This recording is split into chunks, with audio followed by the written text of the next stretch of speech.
Родные и близкие, друзья и коллеги, мы рады всех видеть вас в торжественном событии. Добро пожаловать всех вас в роскошном зале Zarhal.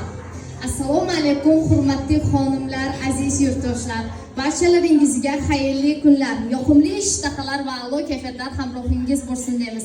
Keling aziz mehmonjonlar, sizlar bilan birgalikda bugungi sunnat to'yimizning asl sababchisi Muhammad Azam bilan onajonlari Nasiba opamizni chorlab qolsak, gulduros va davomiy qarsaklaringiz bilan marhamat.